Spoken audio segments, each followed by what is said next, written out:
తండ్రి ఈ ఆరాధనను తండ్రి క్రమంగా మర్యాదగా జరిగించమని ప్రార్థిస్తున్నా. మరి ముఖ్యంగా తండ్రి నీ మాటలు తెలియజేస్తున్న నన్ను నీ ఆత్మచేత బలపరచండి. నీ ఆలోచన చేత నడిపించండి. నా ఆలోచన కాదు తండ్రి, నీ ఆలోచన చేత నడిపించండి. మాకు కాదు యెహోవా, మాకు కాదు, సమస్త ఘనత కీర్తి ప్రభావాలు మీకే చెల్లును. నాయనా మీరే తోడుగుండండి. ఈ యొక్క ఆరాధన అంతట్లో తండ్రి మీరు మాత్రం మహిమపరచబడాలని కోరుతూ మనం చేసుకుంటూ నీ మాటలు తెలియజేస్తుండగా నీ ఆత్మ సహాయం అనుగ్రహించమని యేసుక్రీస్తు వారి పేట ప్రార్థన చేస్తున్నాం తండ్రి. ఆమేన్. ఈరోజు ఒక వ్యక్తి గురించి మనం ఆలోచించేద్దాం. ఆ వ్యక్తి ఎవరు అనంటే ఇస్సాకు గారు. ఇస్సాకు గారి యొక్క జీవితంలో ఆయన దేవుడిలో ఎలాగెదిగాడు, మనము ఎలాగెదగాలి దేవునిలో, ఆయనలో ఉన్న మంచి లక్షణాలేంటి, మనలో లేని లక్షణాలేంటి అనేది ఒకసారి మనం ఆలోచించేద్దాం. దేవుడు తన యొక్క కృపను మనందరి పట్ల అనుగ్రహిస్తున్నాడు. ఇస్సాకు గారి పట్ల ఒకలాగా, మన పట్ల ఒకలాగా ఎప్పుడు ఆయన ఆ విధంగా ఉండడు. అందరి పట్ల ఒకే విధానాన్ని కలిగి ఉంటాడు. కానీ ప్రియమైన వాళ్ళరా, మనము గమనించవలసిన విషయాన్ని ఇక్కడ ఆలోచన చేయాలి ఖచ్చితంగా. దేవుడు తన కృపను మన పట్ల ఎలాగ వెల్లడిపరుస్తున్నాడని మనకు ఎలాగ అర్థమవుతుంది? మన జీవితంలో జరిగే పరిస్థితులు మనం చూడగలిగితే మనకు అర్థమవుతుంది. అలాగే మన యొక్క జీవితంలో ఆత్మీయంగా మనం ఎదుగుతున్నప్పుడు ఆ అభివృద్ధి అనేది క్రియారూపంలో మనకు కనబడుతుంది. దేవుడు మన పక్షాన ఉన్నాడు అని మనకెలా తెలుస్తుంది?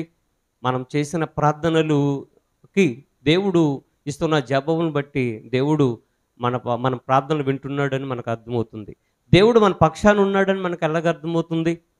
మన యొక్క ఆపత్కల పరిస్థితుల్లో, ఇబ్బందికరమైన పరిస్థితుల్లో, లేకపోతే ఎవరు చేయలేని సహాయం దేవుడు చేస్తున్నప్పుడు దేవుడు మన పక్షాన ఉన్నాడని మనకు అర్థమవుతుంది. కాబట్టి ఇస్సాకునే కాదండి, మనల్ని కూడా ఆయన ఊరకనే ఈ భూమి మీదకి పంపించలేదు. మన పట్ల కూడా ఒక మంచి ఉద్దేశం కలిగి ఉన్నాడు. ఆ విషయాన్ని మనం ఖచ్చితంగా గమనించాలి. ఇప్పుడు ఇస్సాకు గారిలో మనం నేర్చుకోవాల్సిందేంటి? ఇస్సాకు గారిలో మనం నేర్చుకోవాల్సిందేంటి? వాళ్ళ తండ్రి గారైన అబ్రహాం గారిలో నేర్చుకోవాల్సిందేంటి? వాళ్ళ తాతగారైనటువంటి లేకపోతే వాళ్ళ అబ్రహాం గారి మనవడు ఇస్సాకు గారికి కుమారుడు యాకోబు గారిలో మనం నేర్చుకోవాల్సిందేంటి? కాబట్టి ఇక్కడ మనం చూడగలిగితే ప్రియమైన వాళ్ళరా, ఇస్సాకుని ఆషామాషిగా ఆయన పుట్టించలేదు. ఒక నిబంధన పుత్రుడిగా, ఒక కారణ జన్ముడిగా దేవుడు పుట్టించాడు అనే విషయాన్ని గమనించాలి.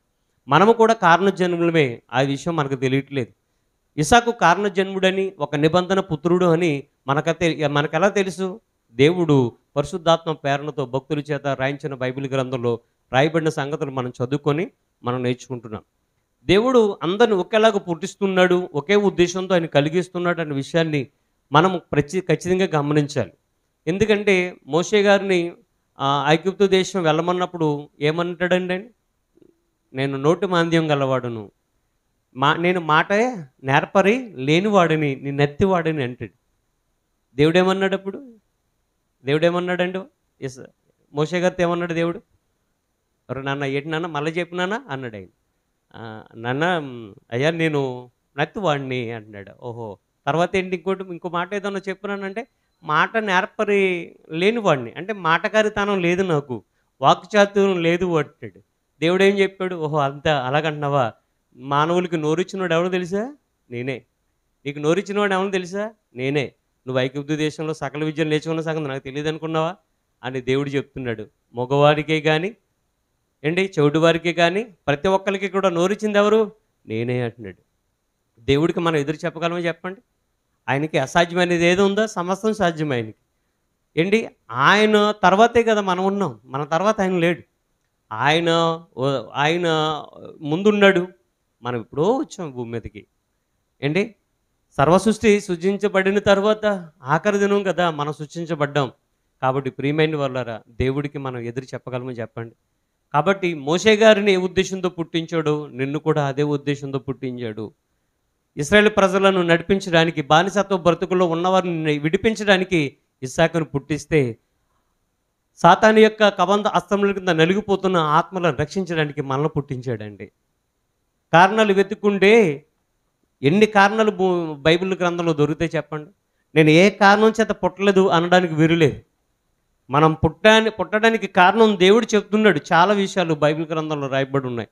ఏంటి సింహలు చూసి నేర్పిస్తున్నాడు, పక్షులను చూసి నేర్పిస్తున్నాడు, ఆఖరికి దోమలు చూసి నేర్పిస్తున్నాడు, అలా అట్లన్నీ చూసి నేర్చుకోమంటున్నాడు. అయినా మనకి దేవుని గురించిన బుద్ధి జ్ఞానాలు ఎప్పుడు వస్తాయి చెప్పండి ప్రియమైన వాళ్ళారా?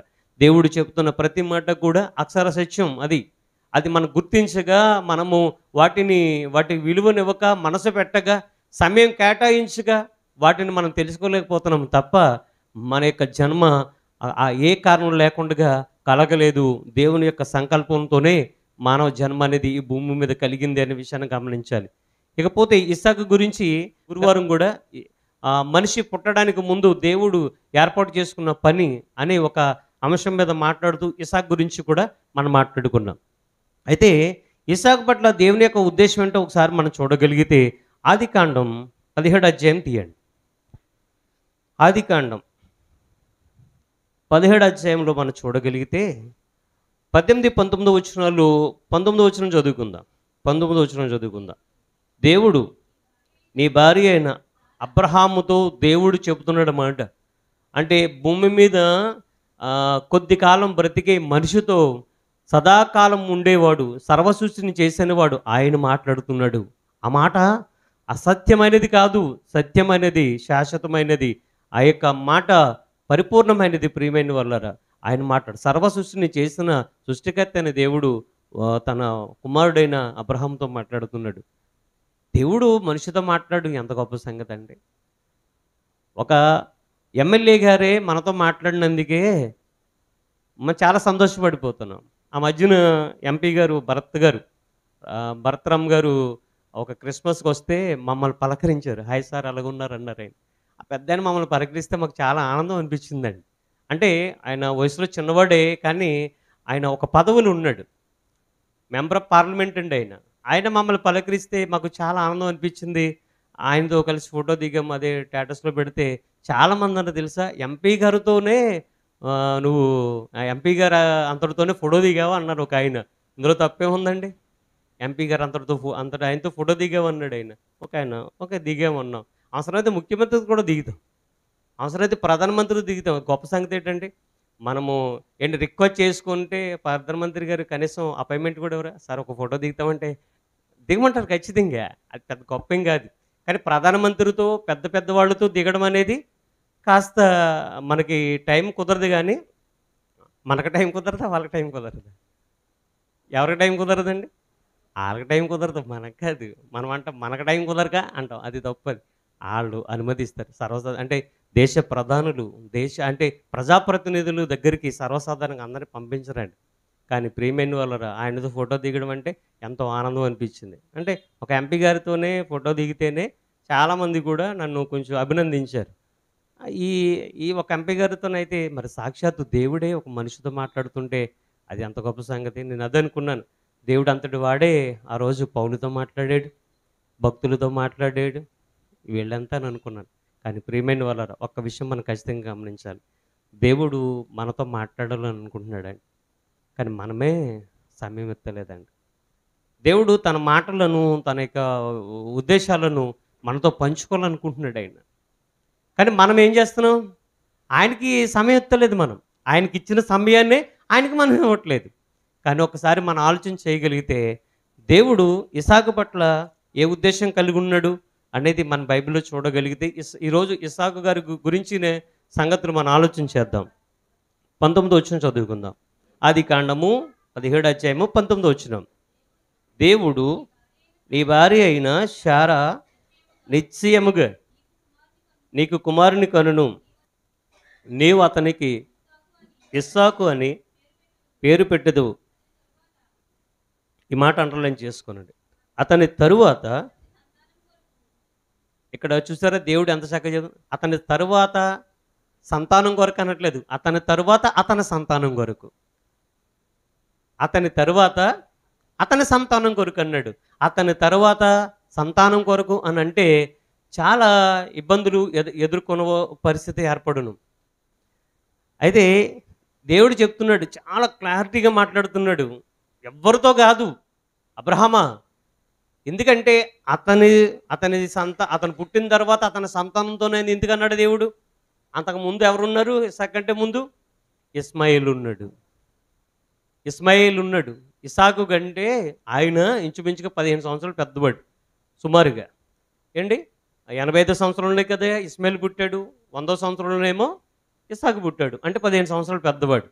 కానీ ప్రియమైన వాళ్ళరా, అతన్ని నీ సంతానం తరువాత నీకు కుమారుడు పుట్టిన తర్వాత నీ సంతతితో నేను వాగ్దానం చేస్తున్నాడా? నీ సంతతితో నిబంధన చేస్తానన్నాడా? అలాగనలేదు. ఎంత క్లారిటీగా చెప్పాడు. నీకు కుమారుని కంటుంది శారా, వచ్చే సంవత్సరానికి నీకు కుమారుని కంటుంది. నీ కుమారుడికి పుట్టిన ఆ సంతానం ముందు చూస్తారా, అతనితో నేను నిబంధన చేస్తాను అంటున్నాడు ఆయన. కానీ ప్రియమైన వాళ్ళరా, ఎందుకనంటే ఇస్మాయిల్ కూడా అబ్రహాము సంతానం అనబడ్డాడు. కానీ వారసుడు ఎవరంటే ఇసాకే. ఎందుకంటే ప్రియమైన వాళ్ళరా, ఇదేంటి శారా గారు ఏంటి, ఒక విధంగా చెప్పాలంటే శారా యొక్క వివాహం పెద్దలకు వచ్చిన వివాహం. తర్వాత హాగర్ యొక్క వివాహం శారా యొక్క ప్రమేయంతో జరిగింది తప్ప పెద్దల యొక్క ప్రమేయంతో జరగలేదు. కాబట్టి ఇక్కడ మనం గమనించవలసింది ఏంటంటే, దేవుడు అబ్రహాముతో ముందే వాగ్దానం చేశాడు. ఏమనంటే నీ సంతతి అన్నాడు. నీ సంతతి అంటే ఎవరు వస్తారు? ఇసాకు వస్తాడు, ఇస్మాయిల్ వస్తాడు? ఇసాకే వస్తాడు. కాబట్టి ప్రియమైన వల్ల మనం చూడగలిగితే దేవుడు చెప్తున్నాడు, నీ భార్య అయిన శారా నిశ్చయముగా, అంటే ఖచ్చితంగా, ఏ డౌటు లేదు, నీకు కుమారుని కంటుంది. ఏ పేరు పడితే ఆ పేరు పెట్టేస్తావేమో అబ్రహాము, లేకపోతే మీ నాన్నగారి పేరు పెట్టేస్తావేమో, మీ తాతగారి పేరు పెట్టేస్తావేమో, లేకపోతే నీ భార్య సంతతి వారు పెట్టేస్తావేమో. కొంతమందికి చాలా భార్య మీద ప్రేమ ఎక్కువైపోయి అత్తగారి పేరు కలిసేటట్టు, తర్వాత మామగారి పేరు కలిసేటట్టు, తర్వాత నాన్నగారి పేరు కలిసేటట్టు, పెద్దల పేరు కలిసేటట్టు పెట్టుకుంటారు. అవునండి. కాబట్టి ప్రియమైన వాళ్ళారా, దేవుడు చెప్తున్నాడు ఎవరి పేర్లు కాదు, నేను ఒక పేరు చెప్తాను, ఆ పేరే నువ్వు పెట్టాలి. ఏ పేరు తెలుసు? అది ఇస్సాకు అన్నాడు. ఇస్సాకు అనే మాటకు అర్థం ఏంటండి? నవ్వు. ఎందుకు ఆ పేరుకి అర్థం వచ్చింది?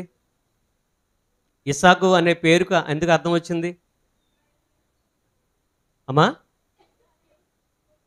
ఎస్, నిజం, మీరు చెప్పింది నిజం. శారా రుద్దురాలి కదా. వృద్ధాప్యంలో బిడ్డల కంటే అందరూ ఏమంటారు?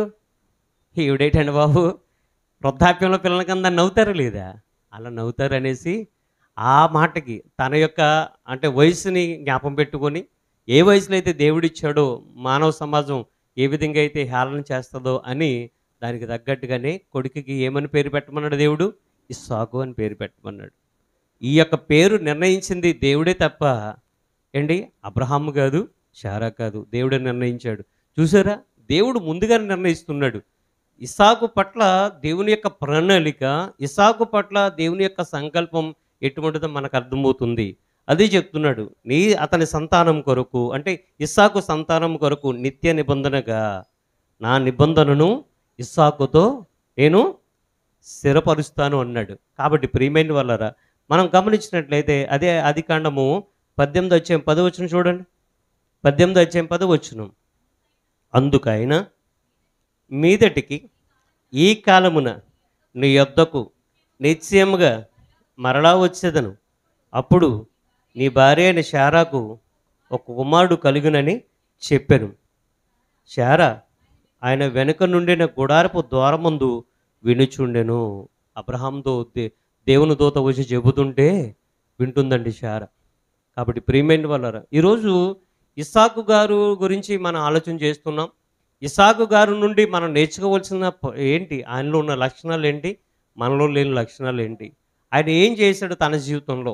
తండ్రి తగ్గ కుమారుడిగా అతను జీవించాడా లేదా అనేది మనం చూడగలిగితే, తండ్రి తగ్గ కుమారుడు అంటే భక్తి విషయంలో, విశ్వాస విషయంలో దేవుణ్ణి నమ్ముకున్న అబ్రహాము గారు, అబ్రహాముతోనే ఆ యొక్క భక్తి జీవితం ముగిసిపోయిందా? తర్వాత కూడా కొనసాగిందంటే ఖచ్చితంగా మనం ఆలోచన చేస్తే తర్వాత కూడా కొనసాగింది. ఆ యొక్క విశ్వాసం, అబ్రహాం గారిలో ఉన్న విశ్వాసం తన కొడుకులో మనం చూడగలుగుతున్నాం. తన కుమారుడైన ఇస్సాకులో ఉన్న విశ్వాసం అతని కుమారుడైన యాకోబులో చూడగలుగుతున్నాం. యాకోబులో ఉన్న అతని విశ్వాసం అతని కుమారుడైన యోసేపులో కూడా మనం చూడగలుగుతున్నాం.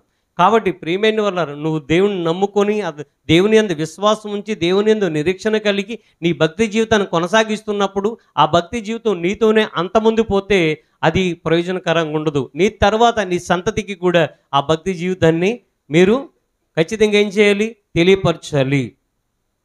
రాజోలి ప్రాంతంలో ఒక ఆయన లాయర్ గారు ఉన్నారు, రాజ్ కుమార్ గారు అని. చాలా మంచి ఆత్మీయమైన కుటుంబం అది. వాళ్ళ తల్లిగారు ఈ గత నెలలోనే ప్రభునందు నిద్రిస్తే నన్ను వాక్యం చెప్పడానికి పిలిచినప్పుడు నేను వెళ్ళాను. ఆమె మరణించే సమయానికి కొడుకుల్ని గుర్తుపెట్టుకోలేదండి, కోడల్ని గుర్తుపట్టట్లేదు, మనవని గుర్తుపట్టలేదు, ఎవ్వరిని కూడా గుర్తుపట్టట్లేదు, ఎవ్వరిని గుర్తుపట్టట్లేదు. పాస్టర్ గారు వచ్చి ప్రార్థన చేయడానికి వచ్చినప్పుడు, అమ్మా పాస్టర్ గారు వచ్చారు అని అంటే, పాస్టర్ గారు అని పేరు విని వందనాలండి అనేదటండి. చనిపోయే సమయానికి కూడా ఆయన యొక్క ఆమె నోటి నుండి ఒకే ఒక పదం వచ్చింది, యేసయ్య అనే పదం. అందరిని మర్చిపోయినా సరే ఎవరిని మర్చిపోలేదండి ఆమె, దేవుని మర్చిపోలేదు. ఎవరిని గుర్తుపట్టట్లేదు, కన్నా బిడ్డలను కూడా గుర్తుపట్టట్లేదు, మనవను గుర్తుపట్టట్లేదు. భర్త ఎప్పుడో చనిపోయారు అనుకోండి ఏంటి, తన కోడలను గుర్తుపట్టట్లేదు, ఎవరిని గుర్తుపట్టట్లేదు, ఆఖరికి పాస్టర్ గారిని కూడా గుర్తుపట్టలేదు, సంఘ విశ్వాసాన్ని కూడా గుర్తుపట్టట్లేదు. అతను ఎంపీటీసీగా ఉన్నారు. చాలామంది ఆ ప్రముఖులు వచ్చి కూడా తల్లిగారిని పరామర్శించినప్పుడు చాలా సుపరిచితమైన అంటే ఆమెతో చాలా కాలం పరిచయం ఉన్న వ్యక్తులు, ఏమే మర్యాద చేసిన ఆ వ్యక్తులు కూడా వచ్చినాడు, అమ్మ నేను పలానా వ్యక్తులు వచ్చానమంటే అమ్మ అలాగ చూసేదంటే తప్ప గుర్తుపెట్టేది కాదు. ఒకే పేరు గుర్తుపెట్టుకుంది. మరణించే వరకు కూడా ఏ పేరు గుర్తుపెట్టుకుంది? యేసయ్య అనే పేరు గుర్తుపెట్టుకుంది. మరణిస్తూ కూడా ఆ పేరే స్మరించి మరణించిందండి. కానీ తన కుటుంబానికి 10 మంది సంతానం, 10 మంది సంతానంలో 6 మరణించారు, 4 మాత్రమే ఉన్నారు. ఆ పిల్లలందరినీ కూడా దైవభక్తులు పెంచిందండి. ఆమె ఒకసారి అందటండి పిల్లలతో, అంటే ఈ యొక్క డిసెంబర్ కాకుండా నవంబర్లో ఒక మాట అందటండి, రే నాన్నగారు ఆస్తులు సంపాదించారు, అన్ని సంపాదించారు, ఈ కలకాలం ఉండవు, నేను నమ్ముకున్న దేవుడే నీకు కలకాలం ఉంటాడు, ఆ దేవుడిని మాత్రం విడిచిపెట్టకని చెప్పిందటండి. కాబట్టి ప్రియమైన వాళ్ళరా, ఈ కాలంలో కూడా ఇటువంటి తల్లులు ఉంటారా అని నాకు ఆశ్చర్యం అనిపించిందండి. కాబట్టి ప్రియమైన వాళ్ళరా, అబ్రహాము గారి యొక్క జీవితం, ఇస్సాకు గారి యొక్క జీవితం, యాకోబు గారి యొక్క జీవితం, అలాగే యోసేపు గారి యొక్క జీవితం క్రమం ఒకటి ఆలోచన చేస్తే వాళ్ళ యొక్క జీవితంలో భక్తి భావాలు ఎంత గొప్ప ఒకసారి ఆలోచించండి. నిరీక్షణకు ఆధారం ఎప్పుడు దేవుని యందు విశ్వాసం ఉంచారు. మనకు నిరీక్షణకు ఆధారం ఉంది అండి. దేవుడు సంపూర్ణంగా రాయించినటువంటి ఈ బైబిల్ గ్రంథం మన ముందుంది. కానీ వాళ్ళ ముందు ఈ బైబిల్ గ్రంథం లేదు, లేఖనాలు లేవు, ధర్మశాస్త్రం లేదు. ఎలా గొప్పగా బ్రతికారని చెప్పండి ఒకసారి. దేవుడు ఆజ్ఞలు లేవకుండానే వాళ్ళ ఆజ్ఞలు పాటించారు. యోసేపు గారి జీవితంలో ధర్మశాస్త్రం ఉందా? లేదు. అయినా సరే ఆయన వ్యభిచారం చేయకుండానే నింద వేసుకొని చెరసాల యొక్క శిక్షను అనుభవించాడు. కాబట్టి ప్రియమైన వాళ్ళు ఆలోచించేయండి. దేవుడు చెప్తున్న ప్రతి మాట కూడా, అంటే ఇస్సాకు గారి పట్ల కానీ, అబ్రహాము గారి పట్ల కానీ, యాకోబు గారి పట్ల కానీ, తర్వాత అతని సంతతి పట్ల కానీ దేవుడు ఎటువంటి ఉద్దేశం కలిగి ఉన్నాడు? ఒకే ఒక ఉద్దేశం కలిగి ఉన్నాడు. అనాది కాల సంకల్పంలోనే యొక్క ఉద్దేశం ఏంటంటే పరిశుద్ధులుగా, నిర్దోషులుగా ఆయన ఎదుట నిలబడాలని. అదే కదా ఆయన కోరిక.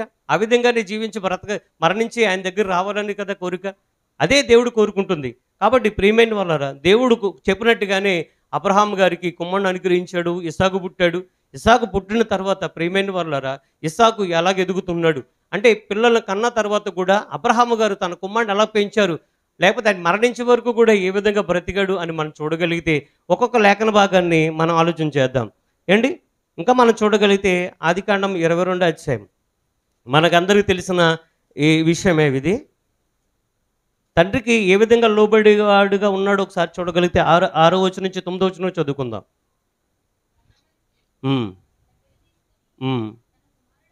తన కుమారుడగు ఇస్సాకు మీద పెట్టి తన చేతితో నిప్పును కత్తిని పట్టుకుని పోయాను.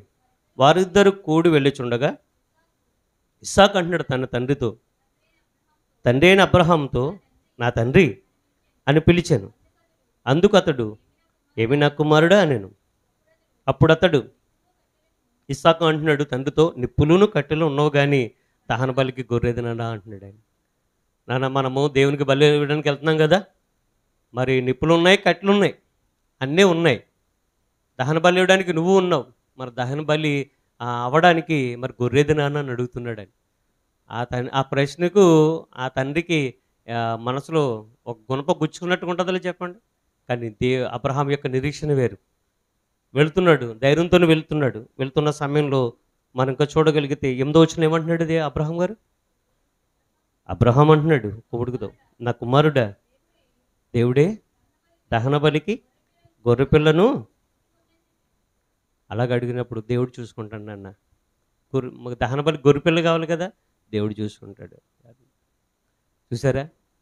అంటే ఇస్సాకుకి తెలీదు నేనే గొర్రెపిల్లన, తనకి తెలీదు.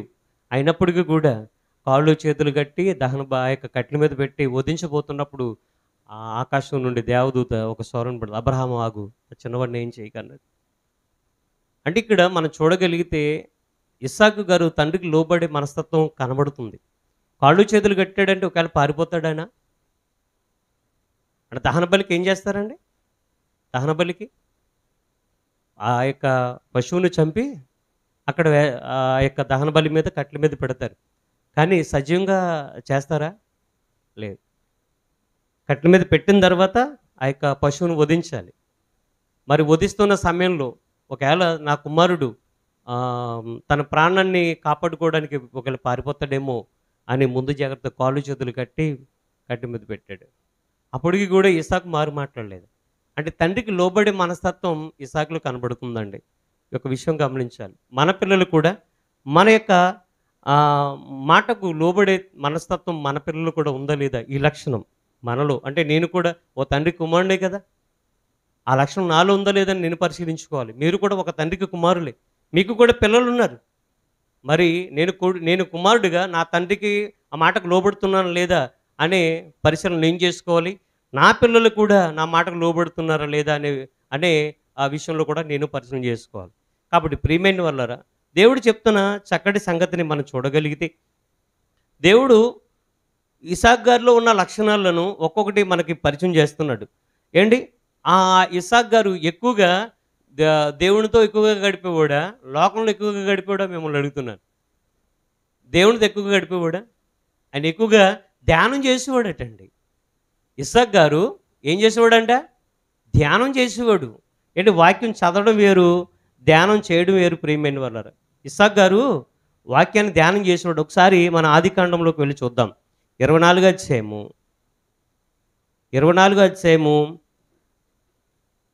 63వ వచనం చదువుదాం.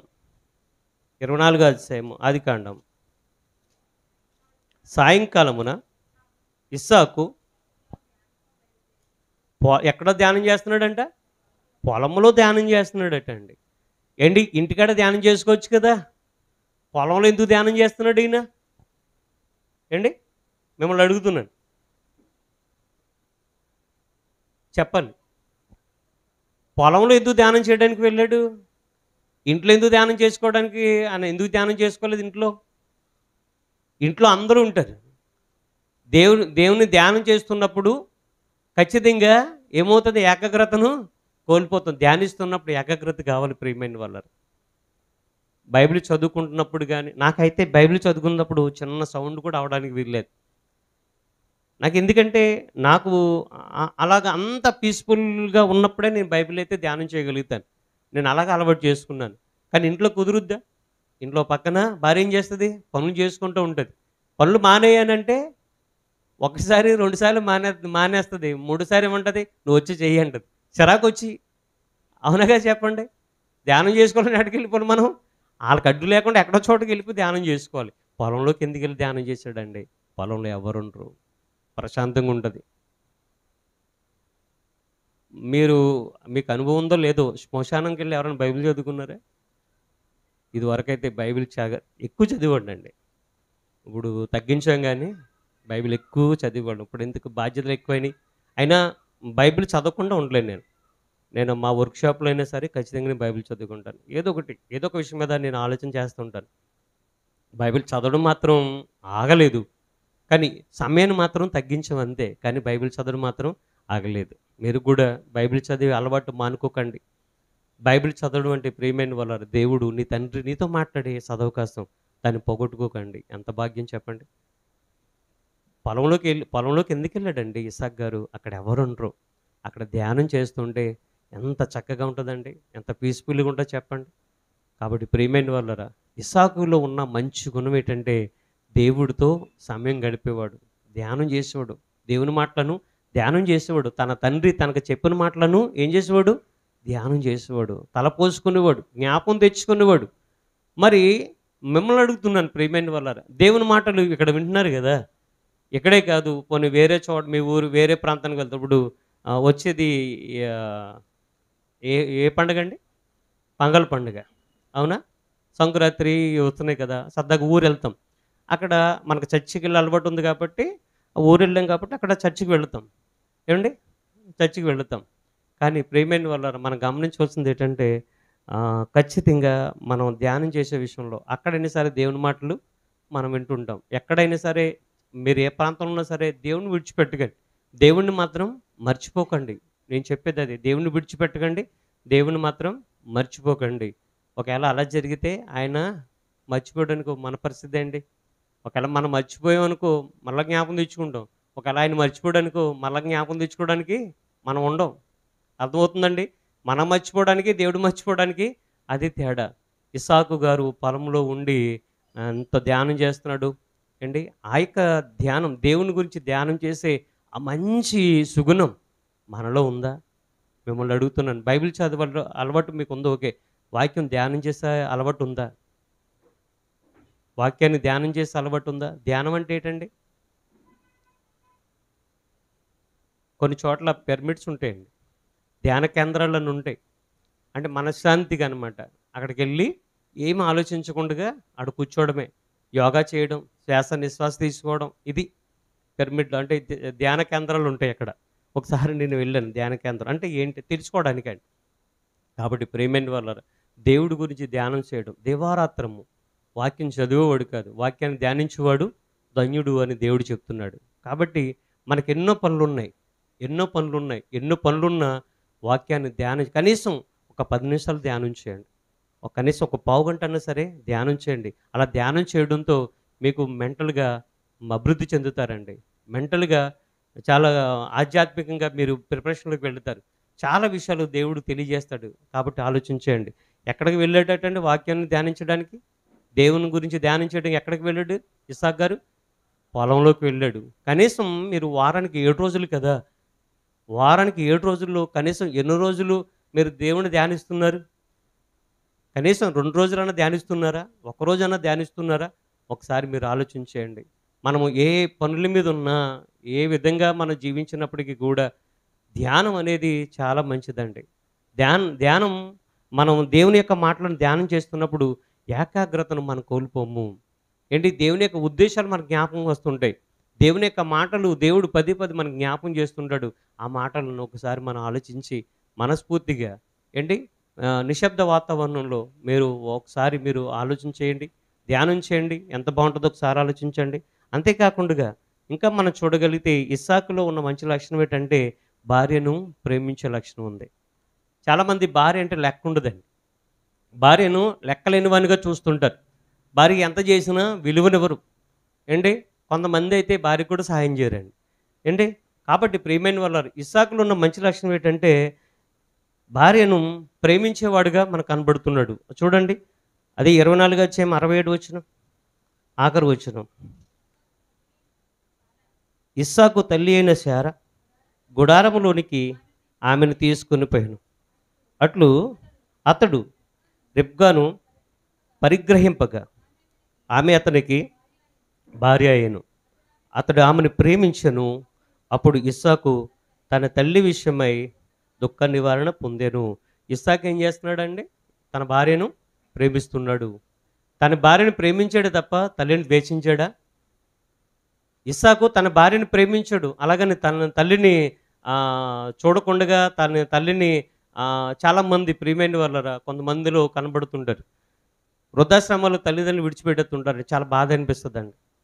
చాలా బాధ అనిపిస్తుందండి. భార్య వచ్చిన తర్వాత భార్య వచ్చే వరకు తల్లి అవసరత ఉంటుంది. భార్య వచ్చిన తర్వాత తల్లిని ఏం చేస్తారు? చాలామంది సరిగ్గా చూడరండి. సరిగ్గా పట్టించుకోరు. అది కొద్దిమంది మాత్రమే. అందరూ కాదండి. కొంతమంది అయితే తల్లిని చాలా బాగా ప్రేమిస్తారు. కానీ ప్రియమైన వాళ్ళరా ఇస్సాకు తన భార్య వచ్చిన తర్వాత తన తల్లిని కూడా దుఃఖపెట్టాడా? తన తల్లిని బాధ పెట్టాడా? ఎక్కడైతే మనకు కనబడదు. కానీ మనం చూడగలిగితే తన భార్యను ప్రేమించేవాడుగా కనబడుతున్నాడు. మొట్టమొదటిగా ఆయన ఒక నిబంధన పుత్రుడిగా కనబడుతున్నాడు. రెండవదిగా వాక్యాన్ని ధ్యానించేవాడుగా కనబడుతున్నాడు. మూడవదిగా భార్యను ప్రేమించేవాడుగా మనకు కనబడుతున్నాడు. అంతేకాకుండా అతనిలో ఉన్న మరొక లక్షణం ఏంటంటే ఏంటి, అతను కుటుంబం కోసం కూడా ప్రార్థన చేసేవాడిగా కనబడుతున్నాడు. తన భార్యకు ప్రియమైన వాళ్ళరా పిల్లలు లేరు. ఇస్సాకు పిల్లలు లేరు. పిల్లలు లేనప్పుడు ఏం చేశాడండి ఈయన? ఏ హాస్పిటల్‌కి వెళ్దాము? ఏ టెస్ట్ ట్యూబ్ సెంటర్‌కి వెళ్దాము? నేడున్న యుగాలను బట్టి మాట్లాడాడండి ఆయన? లేదు. ఎవరి దగ్గరికెళ్ళాడో తెలుసా? ఎవరైతే బిడ్డలనిస్తారో ఆయన్ను అడిగాడండి. ఎంత తెలివైనోడో చూడండి ఒకసారి.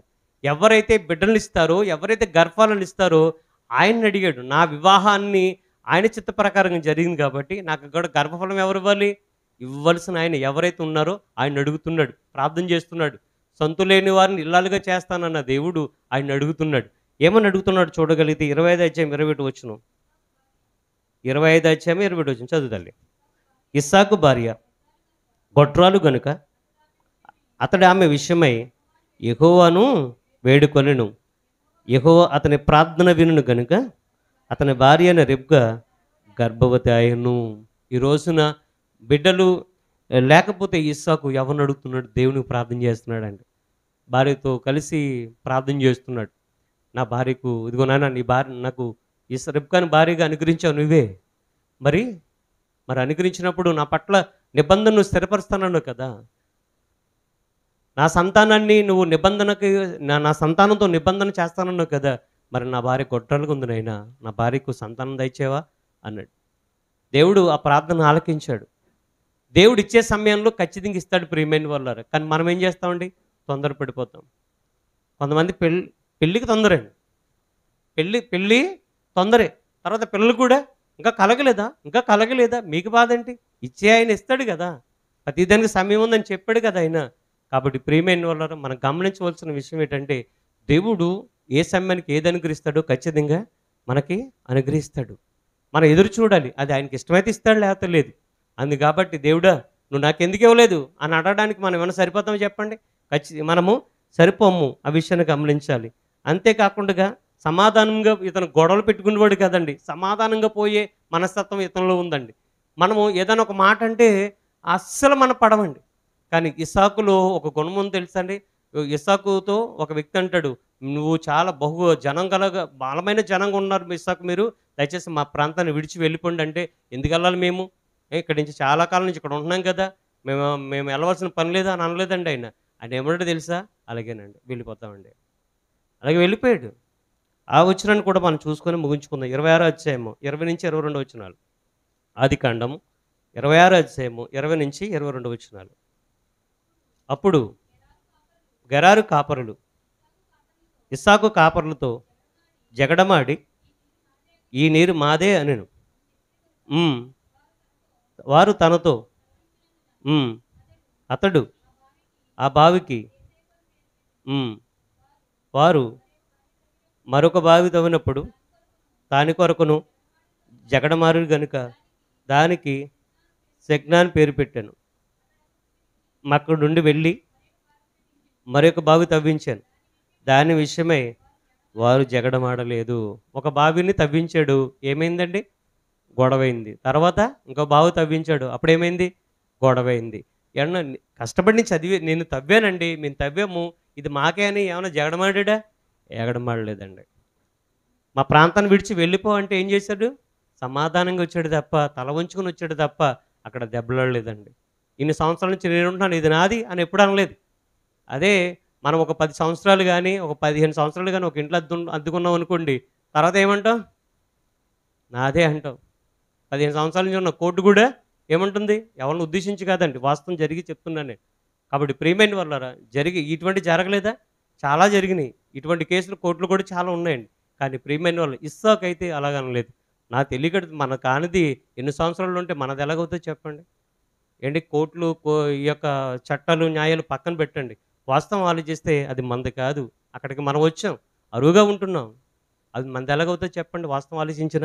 కానీ ప్రియమైన వారు ఇక్కడ చెప్తున్న మాట ఏంటంటే ఇస్సాకు గారిలో సమాధానపడే గుణం ఉంది.